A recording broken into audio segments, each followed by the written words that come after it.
Twongeye kubasuhuza tubifuriza gukomeza kugira ibihe byiza mwese mukunda kandi mugakurikira Primo Media Rwanda. Ndi kumwe na Ndayisenga Clement muri studio, ngiye wumva na Alexis Ntawigendera. Clement na mahoro? Na mahoro nta kibazo, wowe bimeze bite? Naje meze neza, nawe nizere ariko ko birimo. Nanjye nta kibazo rwose, ubwo twizere ko n'abadukurikiye bameze neza, tumeze neza kandi buri kimwe cyose gifite itangiriro, gifite kigira n'iherezo. Abanyarwanda bavuga ngo uwavutse arapfa. Ari gihe cyenyu. Nta upfusha watabyaye. Sibyo? Ariko ari gihe uko mupfusha akirimo ndani. Wenda uno mugani. None se buriya twavuga ko wamubyaye. Ariko nyine bamugukura mu nda yapfuye. Nyine yatari yego. Muri Repubulika ya Demokarasi ya Kongo rero bwana Clement, ngo leta ya kiriya gihugu yahagaritse kaminuza z'Igoma ndetse ne Bukavu. Minisiteri ishinzwe amashuri makuru n'ubushakashatsi mu bya siyansi muri Repubulika ya Demokarasi ya Kongo yahagaritse amashuri makuru na za kaminuza biri mu mujyi wa Goma ndetse na Bukavu. Ibi yabikoze kubera ko biri aho AFC M23 igenzura. Twa tumaze iminsi tubona AFC M23 ikoresha ibizamini abanyeshuri barangiza muri secondaire ndetse na primaire bagakora ibizamini kandi bagahabwa amanota na Kinshasa. Ibyo bintu twakomeje kubyibaza ni gute bakora ibizamini bya leta amanota agasorwa na Kinshasa yabafite uburyo ibemera cyangwa bafite uburyo bakorana. Ariko ejo bundi maze gushyiraho abayobozi mu nzego za leta ni icyo cyemezo kigise kizira. Ibi bintu wabihuza ute? Ni Repubulika ya Demokarasi ya Kongo ibikoze ku bushake cyangwa baragenda bishimangira uko umwandiko umeze kwa AFC M23 igomba kwigenga, igomba gushyiraho n'ibigo cyangwa n'uburyo bwo gukora ibizamini byabyo? Nyine byombi birashoboka, ariko nanone urebye igihe cyemezo gifatiwe ntabwo aribwo Repubulika ya Demokarasi ya Kongo ifashe ibyemezo bimeze nko guhana abaturage bari mu bice bigenzurwa n'ihuriro AFC 23, kuko gufata kaminuza zingana gutya ukazifunga binyuze mu cyemezo cyafashwe ku itariki 20 Kanama uyu mwaka 2026, bikaba rero binyuze mu iteka rya minisitiri ufite amashuri makuru mu nshingano, akaba ari Professor Dr. Sombo Ayane Safi Mukuna Marie Therese. Marie Therese sinari. Hari abantu bakunda rero titre, kuko ubundi iyo titre ubundi izamutse hari igenda imirindi. Ariko aravuga ati nubwo mfite professor doctor, ariko na docteur yanjye yaramvunye n'indi doctor yanjye ntabwo ngomba kwibagirwa. Mu mashuri makuru rero yahagaritswe Alexis harimo za kaminuza ziherereye hari ya Igoma, harimo kaminuza ya Goma, harimo ishuri rikuru ry'ubucuruzi rya Goma, harimo ishuri ry'ubuvuzi, hakaza ishuri rikuru ry'ubumenyi ngiro, hakaza ishuri rikuru ry'uburezi, hakaza ICP cyangwa se ICP ukoresha bakoresha igifaransa, ubwo ngubwo ni ICP Bukavu, ISTEM Bukavu, ICDR Bukavu ndetse na ASAM Bukavu. Aho se ntuhaza aho ngaho? Cyane kuri STEM ni hanze cyane. Hanyuma rero ngo yego iri teka rikavuga ko ngo kino cyemezo cyafashwe mu buryo bwo kugira ngo ari amashuri afungwe, urumva, ahagarikwe ibikorwa byose by'amashuri bigomba guhagarikwa. Nuvuga ngo umunyeshuri wigaga keretse byibuze bari mu myaka ya nyuma nibo bafite uburenganzira bwo kuba bakoremereza mu bindi bice bigenzurwa n'ubutegetsi bwa Kinshasa. Abo ngabo nibo bafite amahirwe yo kuba bajya kukumangiriza amasomo yabo abari barimo kurangiza amashuri. Ariko noneho rino teka rikavuga ko amashuri rwose amashuri makuru na kaminuza hariya muri Kivu y'Amajyepfo na Kivu y'Amajyaruguru, Bukavu aho ngaho na Goma, yahagaritswe gutanga amasomo, kwandika abanyeshuri bashya, gutegura no gukoresha ibizamini, gutegura no gukoresha inama z'uburezi n'abarezi muri rusange, n'ibindi bishobora gutuma hatangwa impamyabumenyi z'umwaka w'amashuri wa 2026-2027. Nuvuga ngo izi kaminuza zihagaritswe guhera mu kwezi kwa 9 ubwo mwaka w'amashuri 2026-2027 utangiye. Uyu mwaka w'amashuri ugiye gutangira mu kwezi gutaha. Ariko noneho kino cyemezo uko cyafashwe bakavuga ko byibuze bari mu mwaka wa 2025-2026 bari kurangiza amasomo. Yego urumva ko akoresha ufite amasomo utize bitewe n'impamvu runaka, ariko wari wariyandikishije mu mwaka wa nyuma 2025 2026 bemerewe kuba bakomereza ubwo ngubwo za Tanganyika iryo bajya za Rubumbashi aho ngaho muri za Chopo za Rubumbashi bajya Kisangana aho ngaho muri Chopo ahubwo mu ntara ya Chopo bakajya no mu bice bigenzurwa na Repubulika Demokarasi ya Kongo. Ariko kino ni icyemezo kiraza kuba kigira ingaruka zikomeye cyane kubera yuko urebye igihe kiziye bivuze ngo abanyeshuri barangije amashuri yisumbuye muri Repubulika Demokarasi ya Kongo mu bice bigenzurwa na FCM 23 nta hantu bafite hafi yo kujya muri kaminuza. Kubera yuko n'uwo munyeshuri ikizamini yakoze ni cya Kinshasa nanagitsinda bivuze ngo azoherezwa mu yandi makaminuza avuyemo yanga yamaze guhagarikwa n'ubutegetsi bwa Repubulika Demokarasi ya Kongo. Wa wundi wajyaga kwiga muri kaminuza za prive zurumva hano hafi ye birumva biragoye no kujya kwiga hehe kure. Kino ni icyemezo nanone kije gisanga cya cyemezo cy'amabanki yafunze ndetse n'amafaranga y'abaturage bakaba batagifiteho uburenganzira bwabo. Na kino rero nacyo kije urumva kibasonga kuko ni icyemezo gikomeye Alex gufata izino kaminuza zingana gutya zose ukazifunga utarebye abanyeshuri bagiye kuba victime. Ibaze abanyeshuri ese ubundi kuki bafunze kaminuza gusa amashuri abanzayo nama nayisumbuye amashuri abanza nayisumbuyeyo hano urebye umwandiko ukumeze bije nyuma yuko AFC 23 yahinduye abayobozi b'amashuri makuru na kaminuza mu bice igenzura. Kandi ko kurye kureba niba hari mu bice igenzura anuvuga ngo abantu bose n'ubundi politiki ikuyoboye ugomba kugenda munsi yayo cyane. Urumva nago ugomba kuyoborana n'abantu batumva imigabo n'imigambi yawe. Kuko none nabifatanya n'indi nkuru yindi y'abarimu 48 bo mu mashuri makuru na kaminuza n'ubundi uraza gusanga n'ubundi bifitanye isano. Kuko urareba ugasanga ngo niba ihuriro AFC 23 ryarahagaritse ryarahinduye abakozi abayobozi ba kaminuza ziri mu bice bigenzurwa na AFC 23 no kuvuga ngo ikintu cya mbere buriya no kuba ugiye gushyiraho abakumva abagomba kuzagufasha mu bijyanye na propaganda kuko propaganda buriya ntabwo igomba gukorerwa gusa mu baturage igomba no guhera mu bantu biniti cyane bari mu mashuri makuru na kaminuza yego ku buryo bazanarangiza muri za nama zikorerwa mu ishuri aho bazajya mu mirimo bazaba baramaze kumva imigabo n'imigambi ideology ya AFC 23 baramaze kuyikeneka. Ntabwo bayishyira mu bikorwa rero abayobozi batayumva. Ikindi none se naye nkubajije ikibazo dutangira iki kiganiro ntabwo byaba biri mu mwandiko uri gusunikira FCM 23 no kwitangaza byeruye nka leta mu bice igenzura cyane ko niba barayihagarikiye amabanki bakaba bahagaritse amashuri ejo bazahagarika n'ibitaro. None se abaturage bazabaho bati ko twabonye ikora igisubizo cyihuse intervention rapide igashinga abanki ikigo cyo kubitsa no kugurizanya mu mujyi wa Goma abaturage bakabasha gukora ku ifaranga. Ubu noneho abanyeshuri bariga bati abari hariya ariko nubwo babishyira mu mwandiko nanone uwo mwandiko uko waba wanditse nanone ni umwandiko wabukandamiza abaturage kuko iki cyemezo ugiye kureba n'ubundi kiragira ingaruka ku baturage ubwabo kuko ugiye kureba izo kaminuza hano zari ziri hari abantu bari bafite business zishingiye kuri izo kaminuza. Uzarebe kaminuza aho ije hari abantu bashinga business restaurant hari abashingiye y'amacumbi hari utubutike tuzaho ngaho abanyeshuri aribo bambere bakiriya bimena ufite izo business zirahirimye kugeza muri kano kanya.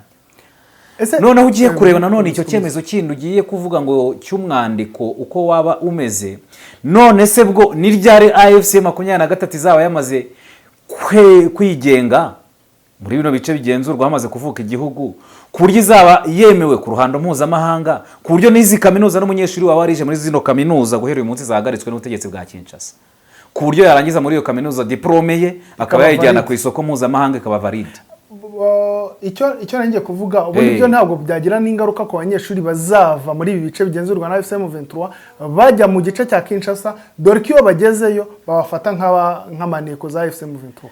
Nyine urumva nanone haracyarimo ibyo nkubwiye ngo ingaruka ni nyinshi ku muturage. Uwo muturage turi kuvuga uri kwiga muri iyo kaminuza uko biri kugenda kose n'uwo uri kumubwira ngo nubwo yajya kurangiriza muri ibyo bice bigenzurwa n'ubutegetsi bwa Kinshasa ni ukuvuga ngo n'ubundi kujyayo nanone kuzamwizera ko yazanywe no kwiga gusa cyangwa yazanywe no kuneka nabyo ni ikindi ariko se udafite ubwo bushobozi we agiye kuba rejected aho ngaho, n'ibyemezo byafashwe bigiye kumuhinda abure amahirwe yari afite.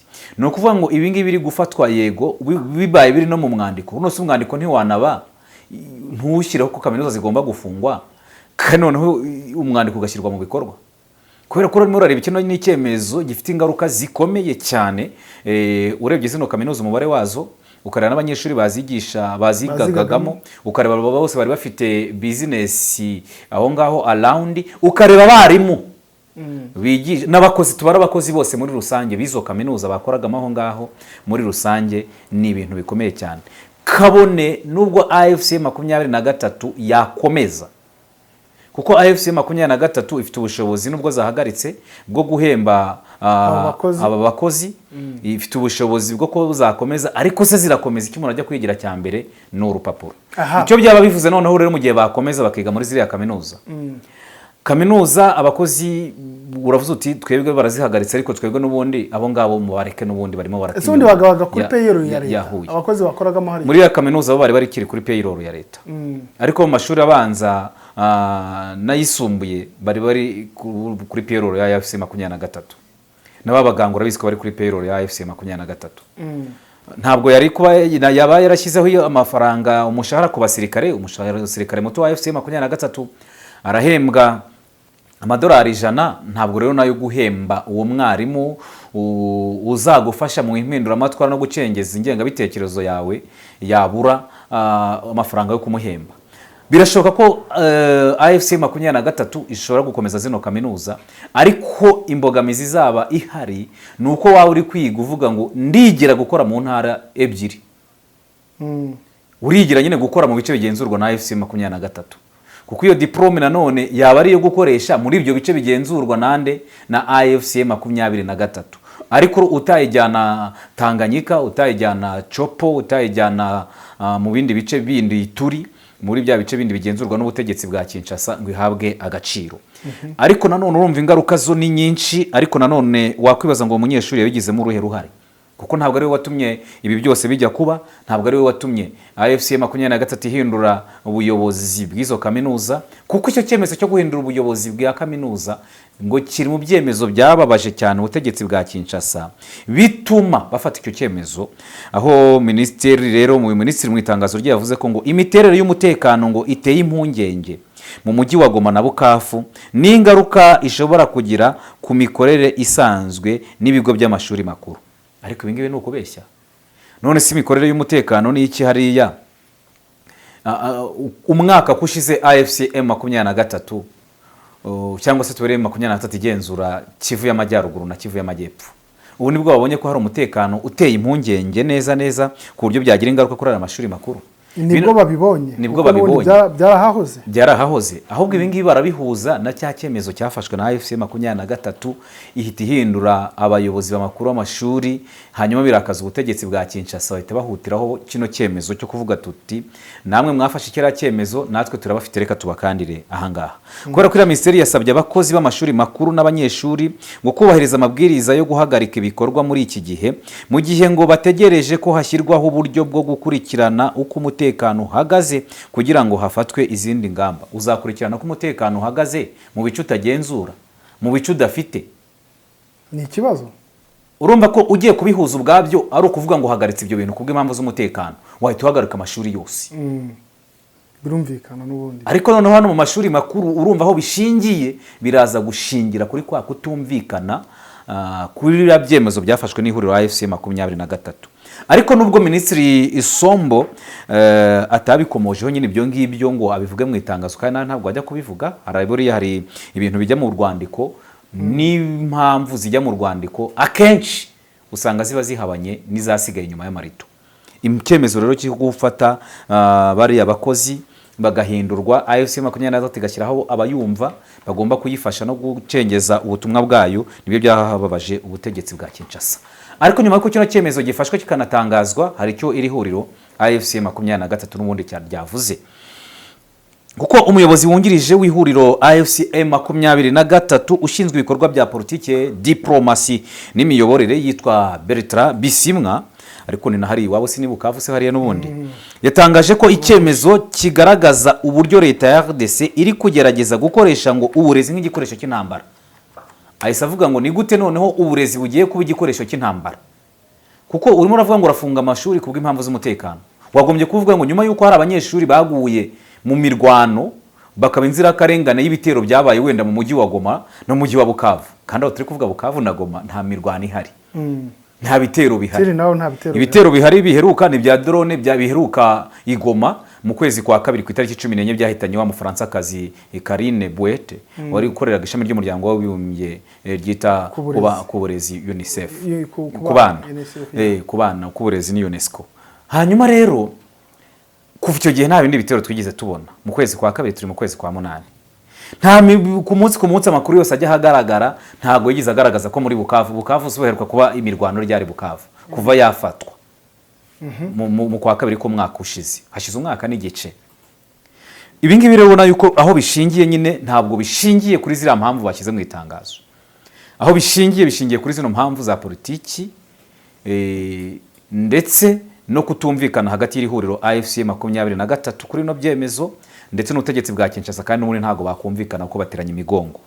Naho mpamvu byahise bituma Bertrand Bisimwa avuga ko kugerageza kwa leta ya Kinshasa gukoresha mu buryo bwa politike uru rwego no kurugira igikoresho cy'intambara bigaragaza ibibazo biri mu mitekerereze no kutagira inshingano bikomeje kuranga ubutegetsi bwa Kinshasa. Aravuga ko bafite ibibazo by'imitekerereze no kutafata ibyemezo ngo bagire ibyabo bafate bite ku nshingano. Ari naho mpamvu Bisimwa yasobanuye ko ngo ariko AFC 23 yiteguye hakiri kare ko leta ya RDC ishobora gufata iki cyemezo. Bijyanye na byandi byo muri Iran nawe aravuga ko AFC 23 yari yiteze ko Kinshasa ishobora kuzafunga amashuri makuru na kaminuza. Ati iki cyemezo rero twari twaragifatiye umuti, twari twiteze ko kizabaho. Ati biteguye rero ngo ubateguye ubundi buryo bwatuma amashuri makuru na kaminuza birigoma na Bukavu bikomeza imirimo nta nkomyi. Ibyo niyo ngiye kukubaza, AFC 23 ifite gisubizo ki kuri ibi bibazo? No kuvuga ngo igisubizo cyo kiroroshye buriya nubwo kizakomera mu bihe biri imbere, kubera ko mu bisubizo biri imbere byihutirwa hano ibikorwa remezo birahari by'amashuri ntago yasenyutse. Urumva byose birahari ibikorwa remezo, n'abarimu bigishaga bose barahari. Ikiriho nuko AFC 20 n'integanya nyigisho irahari, sibyo? Ikiriho nuko AFC 23 iragira gute, irabwira abanyeshuri ati muze mukomeze amasomo yanyu, abakozi namwe mukomeza akazi nkaho nta cyabaye, imishahara yanyu turakomeza kubahemba uko byari bimeze, ahubwo dushobora no kurenzaho. And after all, nyuma yaho ariko noneho kugira ngo wicare utarize. Oya utarize niki kiyorega kwiga bifite kibigaragaza. Yego ariko urabugifite n'ubundi kiyo kaminuza izaba yarakiguhaye nubwo kitakitemewe n'ubutegetsi bwa Kinshasa. Kizaba valide rya ruzakirishe wende Bukavu na Goma. Nibyo ndi kukubwira. Uzajya muri Tanganyika ugikoresha akazi se? Ariko noneho mu buryo se bwo kubura byose. No kubura kugira. Mu byibuze hano nuvuga ngo hari igisubizo nyine kibiri rapide. Cyihutiyeho byako kanya. Kuko niba uri kwiga aho ugira ngo ucikirize ushobora kuvuga ati aho ugira ngo ncikirize, kuko n'ubundi iyo nteganya nyigisho uri kwiga muri ya Kinshasa yayiguhaye. Nabo bana biga mu mashuri abanza niyo bavuga incuke abanza nayisumbuye barakiga mu nteganya nyigisho ya Kinshasa n'ikizamini cya Kinshasa. Nyine ibyemezo bigenda bifatwa nyine ukabona ko n'ibyemezo bigenda nanone birimo kugenda guhuzagurika cyane, kuko ntabwo uravuga ngo abo banyeshuri ni we wabahaga ikizamini. Kinshasa abana bahaye ikizamini ejo bundi barangije amashuri yisumbuye ubimye kujya kwiga muri kaminuza. None abohereza kujya kwiga muri kaminuza nturi bubohereze kujya kwiga muri biriya bice biri mu matware ya AFC 23. Ariko mu rwego rwo kwishakamo ibisubizo n'ubundi AFC 23 kuko ikeneye nabo bantu ngo kuko bazaza kuyikorera ejo bundi.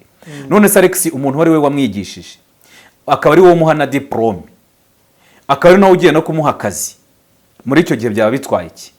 Ntacyo byaba bitwaye, ariko nyine uzabikoresha aho ngaho iwanyu gusa. Aho uzabikora ariko n'ubundi nuko ari bya bindi byo batanye mbayobore bisenye n'ubundi uwo mukongomane n'ubundi Karemi muri Tanganyika naho ni wabo ni muri Repubulika Demokarasi ya Kongo. Ni ibice by'ubundi ubwabyo wabijyana muri wa mwandiko byaba bihaye imbaraga AFC 23 zo gukomeza kubona nuko Kinshasa ifashta nk'iturufu y'intambara, ariko na AFC 23 nawe yagombye kubifatiraho nanoneho ikereka abaturage bayo ko nubwo bahanwa ariko yiteguye kubaha ibisubizo. Ariko ibyo bisubizo no wabijyana mu buryo bw'umwandiko nanone ashobora kubona byaba bigenda bigaragara ko niba abaturage barafungiwe amabanki bagakomeza kubaho bagafungurirwa ikigo cyo kubitsa no kuguriza, ubuzima bukaba bukomeza. Niba bara kaminuza zihagaze, AFC 23 ikavuga yuko iki cyemezo yari yiteze ko kizabaho, kandi ko zira kaminuza nubwo zahagaritswe n'ubutegetsi bwa Kinshasa zigomba gukomeza nta nkomyi. Ari naho Bertrand Bisimwa avuga ati muri urwo rwego rero kwitegura hakiri kare, umuryango wacu witeguye bihagije ubundi buryo bwasimbura ubu bushobora gusubiza icyemezo icyo ari cyo cyose cya leta ya Kinshasa cyabangamira inyungu z'abanyeshuri n'abakozi bo mu mashuri makuru. Nubwo atigize atangaza uburyo, ariko no kugaragaza ko ayo mashuri nubwo yahagaritse barabwira Kinshasa ati n'ubundi wowe wakoze bya bindi byo kuba uri aho ngaho gusa, ariko ntacyo wabwo byabuze impara gucuranga. Bisimwa akaba yateguje ko uburyo bushya buzifashishwa n'aya mashuri makuru na kaminuza yaba ari ya Bukavu ndetse n'Igoma bugomba kuba bushyirwa hagaragara kandi bugashyirwa mu bikorwa, kandi ko buzahita butangira kubahirizwa mu nyungu z'abanyeshuri, kuko n'ubwo bose ntibari bari mu biruhuko cyane, bari mu biruhuko bitegura kujyayo mu kwezi kwa Nzeri. Mu kwezi kwa Nzeri nibwo bagombaga gutangira. Ayo 23 iravuga ko mu amashuri makuru agomba gutangira nta nkomyi, ariko urumva ibyo byose bita bikwereka ko nindi turufu yiyongereye muri yandi twajyaga tuvuga nyuma yo kubaka ibikorwa remezo, nyuma yo guhemba. None se niba yahembaga abarimu, wahembaga umwarimu muri primaire ukananirwa muri secondaire ukananirwa guhemba no muri kaminuza? None se ubundi misoro bakusanya n'ibindi bikorwa bindi byinjiza amafaranga ibice bigenzurwa na AFC 23 ritani no kujya gusubira mu ibyo bikorwa remezo byibanze abantu bakeneye no gukemura bya bibazo by'ibanze abaturage bafite. Urumva byanze bikunze rero hano no mu mwandiko biraza gukururira AFC 23, ariko nanone ku rundi ruhande rwa Kinshasa ntuwizire ko kino cyemezo nubwo kiba cyafashwe hari baba bavuga bati okay muraduhanye natwe tugiye kuyoboka umwanzi. Bien sûr. Kwara ko ubu barakare n'ubundi nibuvugutse bari abantu bafatira imishahara yabo utari guhemba, bakaba babonye umuntu ugiye kubaha akazi agakomeza kubahemba akabashyira muri comfortable zone, ashobora no kuvuga ati uyu muntu ari kubundi ko tubona ari nawe mwiza ari nawe wacu uriya tukamutera umugongo. Nabyo birashoboka ko bishobora kuza ari n'andi avantage kuri rihuro AFC 23, nubwo harimo ibyiza yego ku ruhande rumwe rwa politiki, ariko nanone harimo n'ibibazo n'izo ngorane, kuko izo ngorane nanone ibyo turi kuvuga ngo zaza bavalide ryari, kuko igihe nanone ugihe umunyeshuri uri kwiga mu wa kabiri mu wa mbere mu wa kangahe umwandiko ushobora kuzajya gushyira mu bikorwa dosiye yaragiye kwifishi igihugu cyaramaze kwitangaza. Uyu mujyi kurimo amaduka menshi agurisha amatelefone, ndakura iryizeye nguramo iPhone kandi bakampa garanti. Niba nawe wibaza ikibazo nk'iki, sigaho kubunza imitima wirirwa ushakisha, kuko Future Mobile Store niwo mwihariko wacu. Uhereye ku mafaranga 150 gusa, iri duka riraguha telefone zigezweho za Samsung na iPhone n'ama accessoires yazo nka charger, screen protector, cover, écouteurs, speaker ndetse n'ibindi. Kuva kuri iPhone XR kugeza kuri iPhone 17 Pro Max na Samsung Galaxy 05 kugeza kuri Samsung Galaxy S25 Ultra na Fold 7 zose nshyashya kandi ku giciro gisa n'icy'uruganda, urazisanga muri Future Mobile Store. Ushaka guhindura telefone ya iPhone cyangwa Samsung ufite ukagendana n'igezweho ibizwi nka top up, urayizana ukongera udufaranga duke tukagufasha kuyihindura ukagendana n'igezweho. Umwihariko muri Future Mobile Store nuko iguze telefone yacu tuguha garanti y'imyaka 2. Waba uri muri Kigali cyangwa uri mu ntara, iyi telefone turayikoherereza kandi tukishyura igiciro cyo kuyikugezaho. Dukorera mu nyubako yo kwa Makuza ateganye na parking ya Beka, hakurya haba haparitse abamotari ku muryango wa 35. Ku bindi bisobanuro waduhamagara cyangwa ukatwandikira kuri 07847286 no kuri website wa eshatu@futuremobilestore.rw. Wadusanga no ku mbuga nkoranyambaga zacu hose ni Future Mobile Store. Gana Future Mobile Store, telefone zigezweho mu Rwanda tuzishyire mu biganza byawe. Ubu twamaze kubibona twese, kubera guhenda kwa mazutu na essence ntabwo tuzatungurwa no kubona mu minsi mike igiye kuza mu mihanda hazaba hasigayemo imodoka nke cyane za Kia, Hyundai, hybride z'amoko atandukanye n'izindi nke cyane. Izi zizasigara mu mihanda ni iz'abamenye Auto Korea Maintenance Limited, ikigo cy'inzobere mu gusuzuma no kwita kuri systeme zigize imodoka, ku buryo litiro 8 za mazutu wazikoresha mu birometero 100, naho litiro 7 za essence zikora mu birometero 100 cyangwa se hejuru yabyo. Auto Korea Maintenance Limited ni abahanga bagufasha mu gihe ufite imodoka y'amashanyarazi, bazobereye cyane kandi mu gusubiza ku murongo imodoka zose zakoze impanuka, kandi bakikurikiranira ibijyanye na assurance. Wowe uzaba gusubiza imodoka yawe imeze nk'ari nshya, bayisubiza agaciro kayo yahoranye, zaba iza Kia, Hyundai, full electric na hybride. Abagira ibibazo ku mihanda imodoka ikaba yakuzimiraho, bagukorera depanage ku buryo imodoka yawe bayikurikirana mu gihe gito.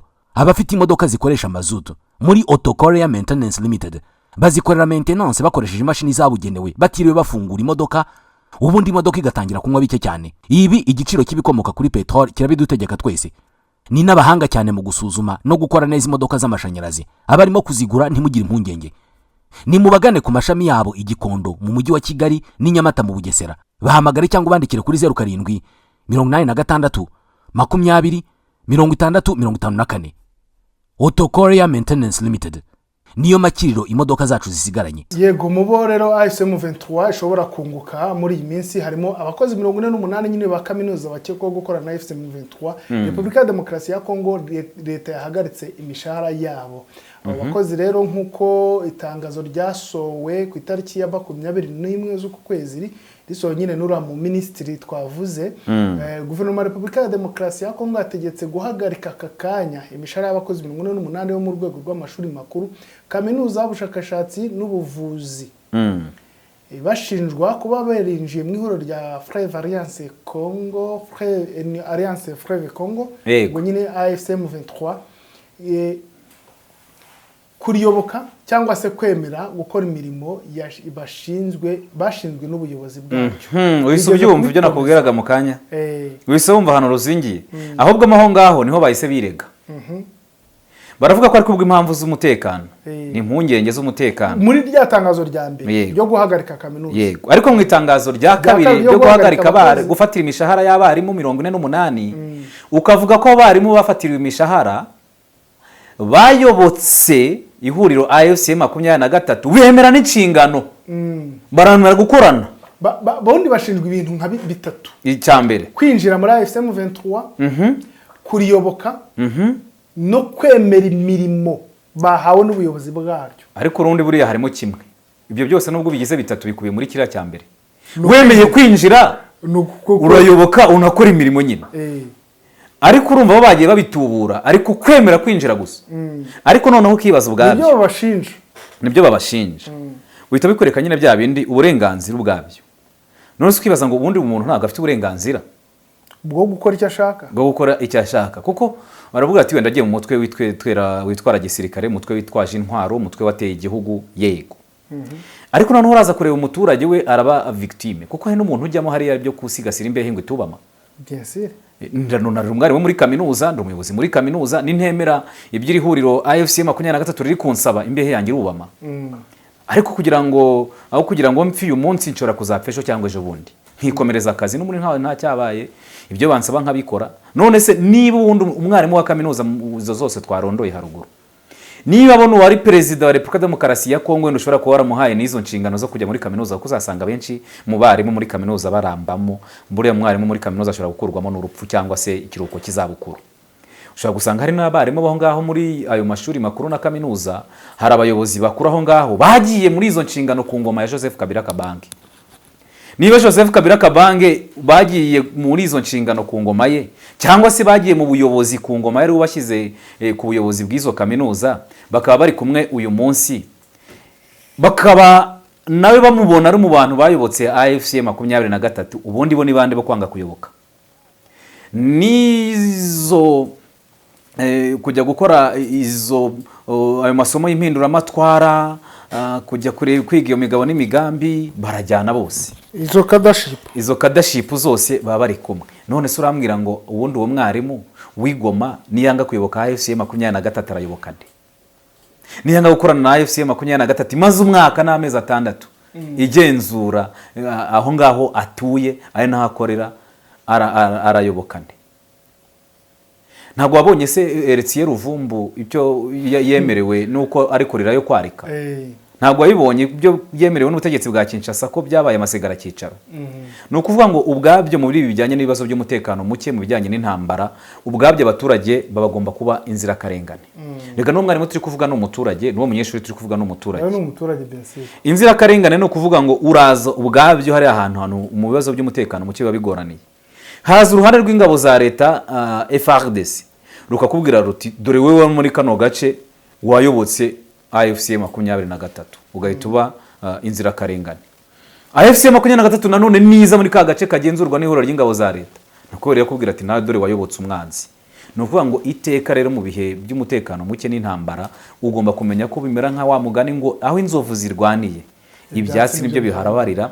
Ariko noneho abarimu n'ubundi urumva n'abarimu gufatirwa iyo mishahara, urumva bijyanye na za konti z'abandi zafunzwe ariko nanone urumva bagiye kuyoboka bya nyabyo ahubwo barayoboka kuko n'ubundi ntabwo wajya kwifatikanya mu kinyarwanda bavuga ngo wisunga umugabo mbwa. Kandi urumva n'amasomo niba Bertrand Bisimwa avuga ati twari twarabyiteguye, twari twiteze ubundi ngo niryari bizaba. Ravuga ati amashuri agomba gukomeza mu nundi mu ntangiriro z'ukwezi kwa 9 ukwezi gutaha. Icyo bisobanuye rero ni ukubona yuko muri Repubulika Demokarasi ya Kongo ibyemezo bigenda bifatwa birafatirwa abaturage mu buryo bwo kubahana, ariko nanone impamvu zinatangazwa zabyo ukabona ko ari impamvu zijegajega. Impamvu za nyazo batangaje mu itangazo sizo ziri inyuma y'amarido, kuko ziri inyuma y'amarido nuko abarimu barayobotse AFC 23, nuko AFC 23 yarashyizeho ubuyobozi buyumva bugomba kuyemera imigabo n'imigambi yabo, nuko bagomba gukorana, nuko bagomba kubafasha muri propaganda yabo. Yego, Clement turi kugana ku musozo, sinzi niba ari ikindi warenzaho. Reka dushimire abaho twari turi kumwe muri iki kiganiro, ibitekerezo umuntu ashobora gutanga igitekerezo mu rubuga rwabigenewe aho ngaho, hanyuma kandi twarekeye gukomeza gukurikira amakuru n'ibiganiro tubageza hano kuri Primo Media Rwanda. Urakoze cyane Clement. Asante ni sana. Mwiriwe boss. Mwiriwe. Nitwa Karangwa, ndi umukomisiyoneri hano muri quartier. Karangwa biteze. Ni byiza nakomeje kubabona mutembera hano, mwaba mushaka ikibanza cyo kugura inzu yo kugura cyangwa gukodesha. Ari bifite se? Yego ndabifite hano, waza nkakwereka. Dore hano hari inzu, niriya ni inzu ariko hariya hari kibanza na hari haruguru ikibanza gifite metero kare 380. Kompo naho uri kunyereka mu manegeka, urabona hana hatura ngewe. Deka gusiragizwa n'abakubeshya ko bafite imitungo igurishwa. Deka nkurangire B Consultant Limited niyo yonyine gufasha kugura, kugurisha no gukodesha inzu, ibibanza, gupima no gukata ibibanza, gupima ubukomere bwa beton, gukora plaza amazu n'inyigo z'imishinga itandukanye, kubaka inzu, finissage. B Consultant kandi nakugezeho ibikoresho by'ubwubatsi, tukanagufasha gushaka ibyangombwa by'ubutaka na autorisation de bâtir. Akarusho muri B Consultant tubafite ibibanza mu masite atandukanye bifite autobatir, ugahita utangira umushinga wawe kubaka ako kanya. Abari muri diaspora namwe twoherereza plaza inzu mukeneye cyangwa tukazibakorera, ubundi mukaza mutaha inzu zanyu. Abagana B Consultant Limited muri iminsi bakeneye imbata z'amazu no kubashakira ibyangombwa byo kubaka, izo service zombi twazigabanyijeho 40%. Gana B Consultant mudushinga imishinga yanyu, ubundi muzadushimira nyuma. Ku bindi bisobanuro mwaduhamagara kuri 0784733341 cyangwa mukatwandikira kuri email bconsultant23@gmail.com. ku mbuga nkoranyambaga zacu zose nka YouTube, X, TikTok, Instagram, Facebook, LinkedIn, hose ni B Consultant Limited. B Consultant dukorera mu mujyi wa Kigali ahitwa Norvege. Dukora n'ubunyamwuga n'ubunyangamugayo.